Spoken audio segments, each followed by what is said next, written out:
Welcome in. It is Going for Two, the voice of local sports here in London, live on Rogers TV. We have a special guest today. We have one of the head trainers and owners of Adrenaline Training Center, Chris Horodecki. Thanks for coming in. Pleasure to be here, guys. Thanks for having me. Finally made it down to the lounge and joining you guys for an episode. I'm going for two. So yeah, like anyone who doesn't know, I said you've been involved in the MMA scene for a long time in Canada. It's crazy. I was telling these guys, I'm like, you're younger than all of us, but you're considered a pioneer in MMA in Canada. Yeah, well, yeah, like you age a lot better than us. You got punched in the, you got punched in the face for a living. Yeah, what did I do wrong? Yeah, definitely. Been in the sport since the age of 13, so I started really young. I was actually in the first legal pro mixed martial arts card that happened in Ontario. I was the main event there. Okay. That was actually before the UFC 129, which is the one in Toronto where Horodecki fought Aldo. So that was at Casino Rama. It was actually the first legal show. So we were doing this before it was cool. So yeah, a lot of time, a lot of years, a lot of miles. But it's great now. Pass it on to the new generation. Pass it on to our students and see the future stars come up. And we got a lot of exciting people coming up, man. So it's great.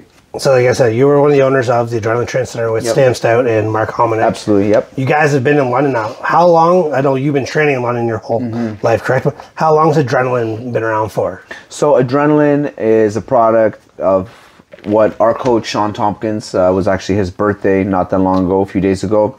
The late, great Sean Tompkins.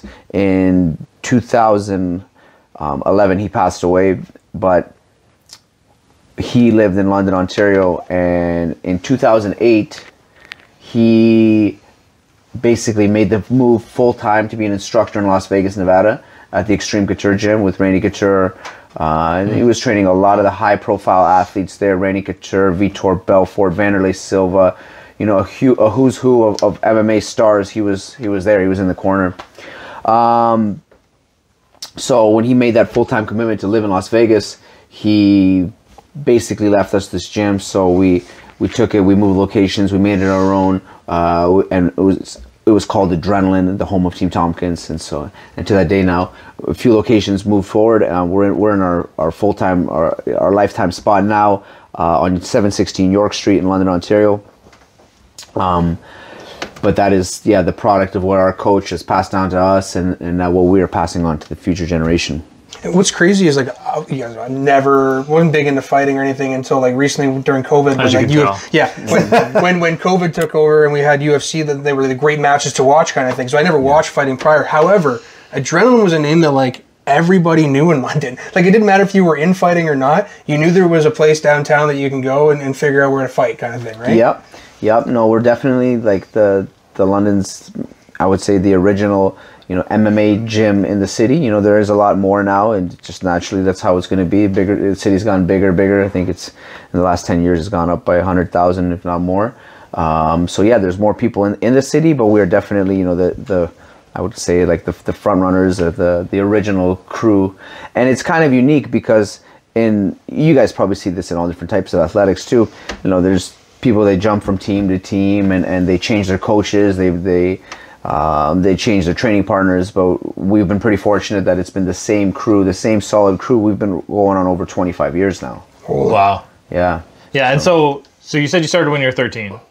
Yeah. So what convinces a 13-year-old boy to learn not only just like fighting, because boxing is something that like Chad and I have done a little bit, but like actual MMA? Because when I see MMA, the first thing I think is like, if someone's gonna punch me, that's fine, but if someone's gonna start kicking me, I got a little bit of a problem with that. And like those hard kicks in the leg, I don't think I could stomach that stuff. I've been punched in the face a lot. Kicked in the leg is a different scene. I was a lifelong martial artist. Like I did traditional karate when I was a kid, right? Like when I was 6 years old, and was just fascinated by like the UFC and putting it all together and putting all different martial arts to work, which was and see what was the most effective.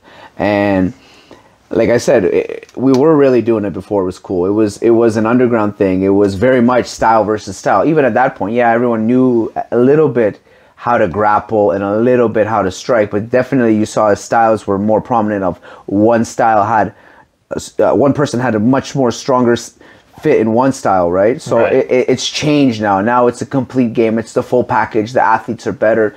You know, it's grown by leaps and bounds. But yeah, it's just the martial arts and that whole seeing what's the best and who's the baddest man. It drove me to that for sure. Well, it takes a different person to get into a cage too.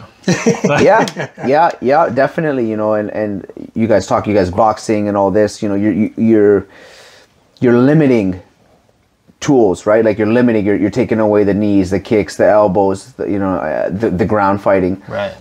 The more and don't even kid yourself. Like MMA is a sport still. Oh yeah. It's in a controlled environment, right? It's not war. It is war, but it's not. You know what I mean? It's a control. It's structured chaos, right? Right. Where, you know, like there's, you know, you speak with soldiers who actually go out there and they fight. It's something that's completely different. But yeah, at the end of the day, it's as close to a real fight, right, as what it could be. It's not going to be the drunken Irish boxing, right? No. Where you just find a few friends out back and just bare knuckle box, right? But it's always all respect too. Right? That's right, yeah. And that's it, right? The martial arts. That's what it teaches. Is the martial arts. It's the structure. It's the formality. It's the discipline, right? You come in. You train when you don't want to, and you put in that work. There's the respect towards your coaches, your team, your instructors, right. And at the end of the day, it's your opponent, because without that opponent, it's not, and them being there, they're not going to rise you up, right? They need the stronger they are, the more they're going to lift you up, bring you up to your fullest potential. Right. And like you said shortly ago, like the level of athlete that's coming in and out of, you've been around for a long time. Do you notice a difference now with a guy that came in the gym 15 years ago to now? Like, because now, like, there's guys who are You're talking first timers kind of thing? There's like Division I wrestlers coming in the NCAA, like university wrestlers here in Canada, and now something like that career is over, and it's like, well, now I want to go to the next level. Yep. They already come with this crazy base. Yep. And was it the same 10, 15, 20 years ago? Yes and no. You know what I mean? I think now, because of the popularity and everybody knows, it's so mainstream, and people see it as, you know, a ticket. So once they finish their wrestling career and they're that high level wrestling, they think, okay, I'm going to go to MMA because I have the backing of strong wrestling. You know, world champion jiu-jitsu guys are making that transfer over, right? It was definitely a lot different back then. I would say the generation previous was maybe like tougher. You know what I mean? Now it's very much everyone's concerned about like overtraining. This training is more smarter now, and you guys know that too. Like, with the scientific backing that's happening right now, people have the knowledge, the expertise, right? So they're training smarter. The longevity of the careers are lasting longer, right? You can see that because people they're not sparring all the time, stupidly beating each other up, right? Maybe put a bucket on instead of like having a free ball. Yeah. So I would definitely say, the progress, that it's like every type of athletics, it's going to get better. It's going to keep developing. But I would say, in terms of grit, maybe the previous generation had a little bit of an edge. Yeah. So coaching wise, what is your favorite martial art that you learn or to learn over the years, and then what is your favorite to coach? Like it may be the easiest for the person to receive. Well, I was, you know, striking is my first love. It always was. It always is. Kickboxing, like I said, I started traditional martial arts, karate, and I had 30 kickboxing fights prior to, you know, getting into the MMA ring, cage, whatever it was. Right. But definitely striking was my forte. But now I feel like, just because of, you know, longevity, I've really favored jiu-jitsu, right? So I got my black belt in jiu-jitsu. So that's kind of what my focus is mostly. But I can teach everything, you know what I mean? I feel very confident that the knowledge that I have and for striking, for jiu-jitsu, for wrestling, for MMA, I love it all. I wouldn't say I have necessarily a favorite, but striking is always my first love. And am I wrong in thinking that jiu-jitsu is the one of the martial arts is the one that's going to give you the hardest workout of the bunch? Well, it depends on who you ask. Yeah. So I died in wrestling. Yeah. Wrestling, I would die in. Yeah, wrestling. The thing is, wrestling conditioning it's another level. Like it really is. To be able to like there's no chill. You know what I mean? Like I try to think back when like my 30-year-old cousin was pinning me down when I was a kid and be like, "You're not getting off the ground." Like, oh, come on, right? Yeah. Well, even that, like, because you start on the feet and it's dynamic, it's live, it's the intensity is there. Where jiu-jitsu, like I said, it's a longevity thing. People can train jiu-jitsu when they're 60, 70, right? Like they can train for that long. Like there's masters, there's coral belts, red belts, right? Like there's that like super high prestigious level. But like I would say wrestling is definitely the most intense one to train for sure. Yeah. In terms of cardio, right? Is that the one you like the most, or jiu-jitsu is for you? Chad's a boxer. I'm a boxer. I mean, Chad actually is a straight brawler. Yeah. Jiu-jitsu, like it was really funny because I started off just taking kickboxing classes at Adrenaline, and then actually Justin Conoco was like, "Hey man, like do you want to go to a jiu-jitsu class?" And I was like, I don't know, like it just didn't seem like it was for me. And then I'd say for a good like 4 or 5 years, like it became what I focused on. Mm-hmm. And once I started coaching football, I couldn't dedicate time to it. Yeah. But it's actually funny because I thought I forgot everything. And then a couple months ago, I went to one of Tom Doyle's classes in the morning, and I was like, I didn't forget everything.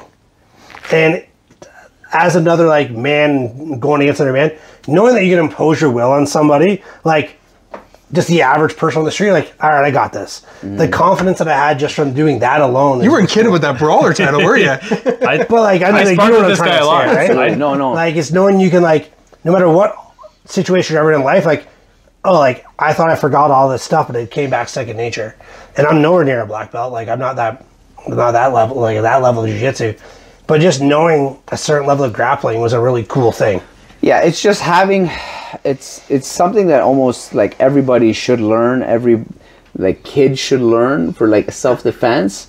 Just the fundamentals of body positioning, body mechanics, how to move, where you just little control techniques, right? And we see this in like law enforcement now, and they should really be pressing for like police officers and everyone that's in law enforcement to get this. And they know that, and the people that take the job seriously, they are training extra, right? They're not just doing their one-time yearly certification or whatever, right? They're putting in that extra work, right?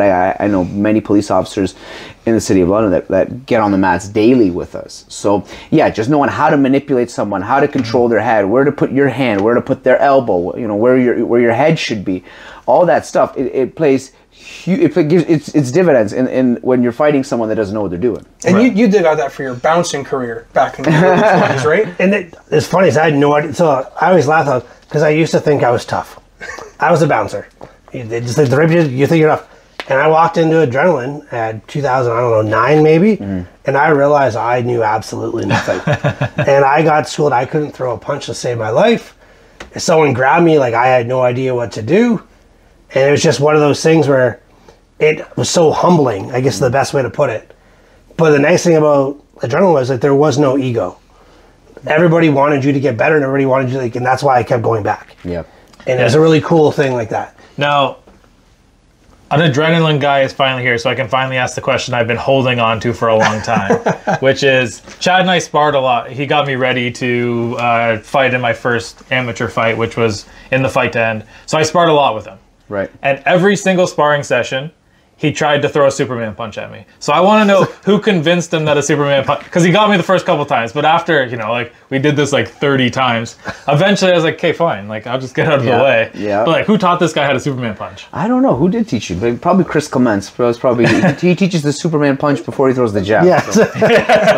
I was like, one of those things like, until they stop, you're going to keep doing it. Yeah. It just got to the point where it's like, okay, this is the time that he does it, and then I move to the left, and then we can actually just get back to sparring. You got to throw one. At least every sparring session, you got to throw one. So how was that boxing fight for you? How did that go? It was like a crazy experience. Definitely not something that I ever thought that I would have done. Shaved like 30 pounds? Yeah.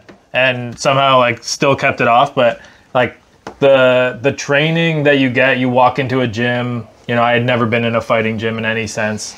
I expected to be a little bit intimidated or, thrown off by the coaches. But like, I'll say the coaches at that gym, and I've been to your gym also, everybody treats you with crazy respect, no matter what level you're at, as long as you're the person that's willing to put the effort in. Yeah. If you put the effort in, no one cares that you've never fought before or that you're willing to get punched, or if you're a world champion.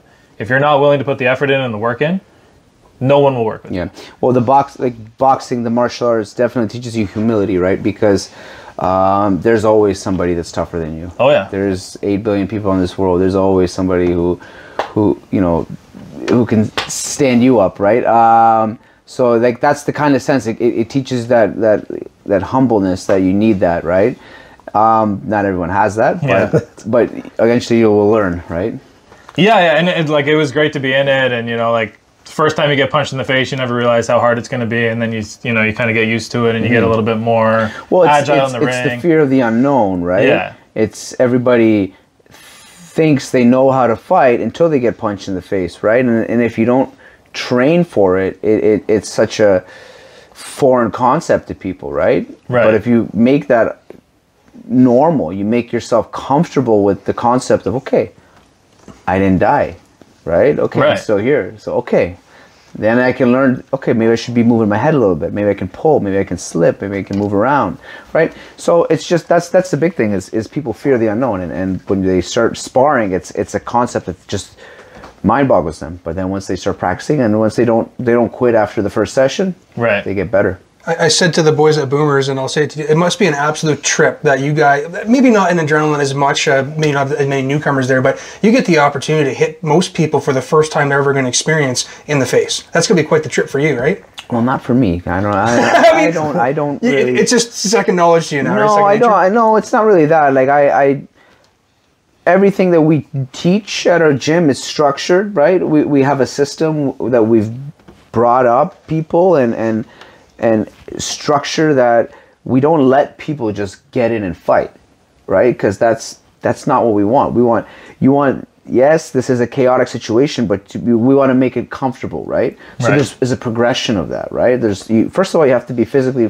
fit enough that you can defend yourself and not going to hurt yourself or your partner, right? So we have like a striking system test that you have to be able to develop at least a baseline level of skills and fitness level to be able to participate in a sparring class. Right, okay. Right? Because me just throwing you in one day in, you don't even know how to crawl yet, let alone walk, run, sprint, right? So let's build this up, right? And of course, some people are going to progress a lot faster. Nothing's even in life, right? Some people will learn it faster, some people will learn other things faster.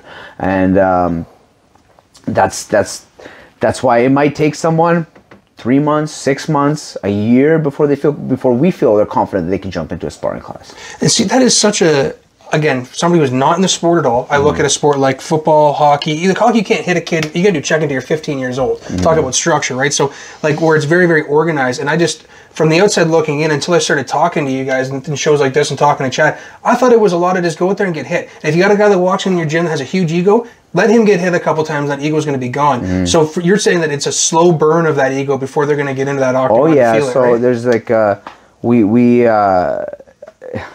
you will get your ego crushed. Like, you know what I mean? Your ego will get crushed, and then we're going to build you back up. And so that's what we've always said.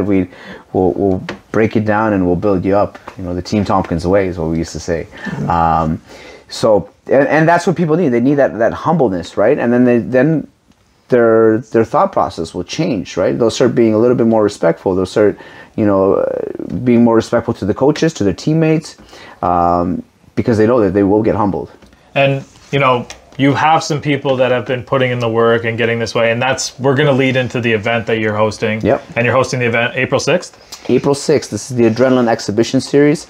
I don't even know how many we've done now, but this is going to be an amazing night, a mixed martial arts, kickboxing extravaganza, social event that we have where we host other teams from London Muay Thai, our gym. We have teams from Sarnia, Ontario, the Butcher Shop, as well as Purebred Fight Club. Toronto, we have Evolução Thai under Mauricio Veo, who is one of the training partners of the original shootbox team, if you guys remember that. Little throwback to Vanderlei Silva, Anderson I had a Silva, shootboxing fight once, and I was not prepared for it. The first time I ever fought was a shootboxing fight, actually. Yeah. Out in Wallaceburg. Okay. Okay. And I was doing all right, and then I got taken down, and I had no idea what to do. And then we also have teams from Chatham that are going to be coming, Armstrong MMA, as well as Huron BJJ in Godridge. So it's a big meeting of all these different clubs coming together, and we're going to have some of the up-and-coming talents from my school and all these other gyms put on a performance and showcase their kickboxing skills in front of everybody. Yeah, and for people that are watching and people that want to come and watch this in person, they have the ability to do that, right? Absolutely, yeah. So it's April 6th. Tickets are still available at the Adrenaline Training Center. Also, tickets will be available at the door. It's $30 in advance, $35 at the door.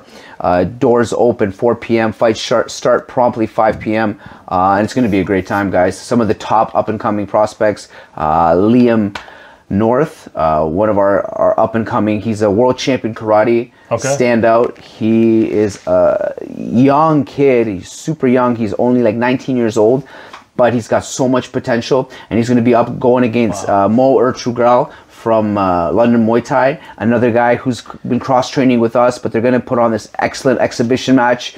I'm super excited. This is going to be something that the two of the best fighters coming out of London, like these guys are going to be, they're not if they're going to be champions, they're going to be champions. It's when they're going to be champions, right? These guys are putting it on. Matty Brown, one of the kids that I've known him since he was 7 years old. He's going to be fighting on the card. Nice. Eli Escafi, the GOAT, he's going to be on the card. It's going to be a great night, guys. I'm so excited. I love to have, I love to host the event. I love to host the teams. It's a big meeting of all like-minded people, and it's a great time, right? We got Paul Marinowski, DJ Apollo, he's there. It's a great time, guys. And the kid that was 7, how old is he now that's fighting? He's 22, 23. It just goes to show that, like, when people come and hang out with you, they don't leave, eh? No, yeah. definitely. That's something that's super cool. Like, being from London, like, we keep this small crew tight-knit, and yeah, I guess once you're part of the family, you're in. Like, we had Chris Clements on back, and it was October. Yeah. And he was talking about Liam. He didn't want to say his name yet because he had a fight coming up. But he was saying, like, this is the kid everybody has to watch. Yeah, he's a stud. He's a like highlight reel type of finished fighter, like exciting style, meaning that he can spin kick you in the head, flashy kicks. He's an athlete. Like, he's so young. He's only 19, so he's got all the potential. He's working his ground game. He's working his jiu-jitsu, his wrestling.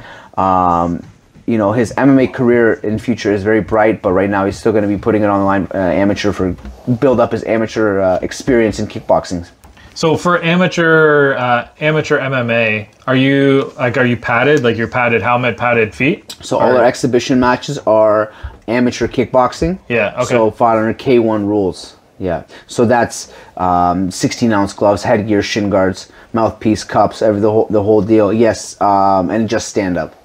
Yeah. So punches, kicks, knees, no elbows. But no, we're not doing the amateur MMA. It depends on the sanctioning body. So like in Ontario, I know that they do very similar.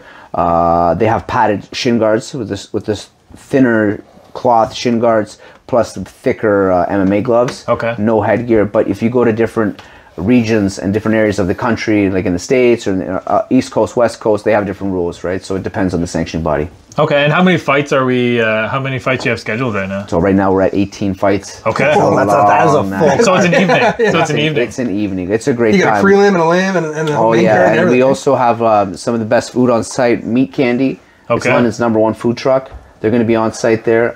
So people are going to get hungry in between. They're going to have a great time. And they can get some delicious food, bacon wrapped, everything. Like, this guy makes the most fire, delicious food you can get from a food truck, man. 18 fights for $30. Like, you can't even go to McDonald's for $30 anymore.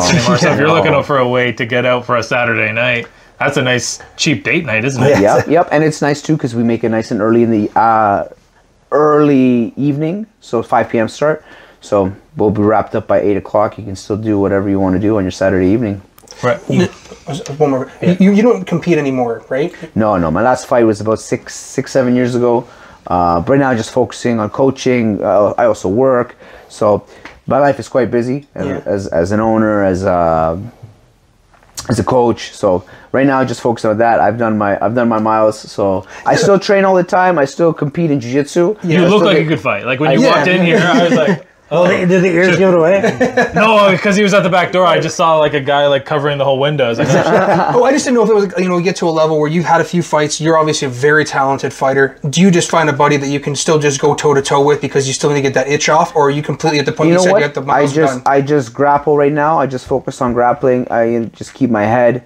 I started fighting full contact very young, at 13 years old, right? So I focus on just grappling now. I competed in Germany in October in ADCC over there. So I still get down on the mat, try to get down a couple times a year and fix that itch. But it's different. It's by no means is it a fight. It's a match. It's a contest, right? So yeah. You did say about your roles. You had kicking, punching, knees, and to no elbows. Is there a level when the knees were allowed to start? I was talking to a buddy about this the other day, and I said I didn't know the answer. Can knees start from your first amateur match? We try to have people get their first fight. We would do what's called low kick rules. So that's like a North American kickboxing where there will be no clinching, no knees, and just focus on the punches and the low kicks from anywhere they can kick from the ankle up to the head. Okay. Obviously, no groin shots. right. But that not necessarily. We make the decision on what type of rules each fight is going to be participated in. Okay, so the guys just agree on it, kind of thing. Absolutely, yeah. And we speak with their coaches. So everybody that participates in this event, I have a great relationship with their coaches. I trust them; they trust me. So. Yeah, it's great, and you know what? We're glad that you came in, and you know, like we said before we started, time's gonna fly as soon as we get talking here, and we're just about out of time. We're excited to come watch the event, and I think that everybody in London watching this and all the posts that we're putting out there, people need to make sure they come out and check this out because this is the raw level of the sport. Yeah. And you know, this is London sports, and this is what we're about, and this is what London needs to do. We support local businesses. We also need to support all of our local athletes. Yeah. I think it's great that you're bringing in all those gyms. And you know, that's going to do it for another episode. I want to thank our sponsors, much appreciated. Without them, we wouldn't be here. And we will see everybody next week. See you guys.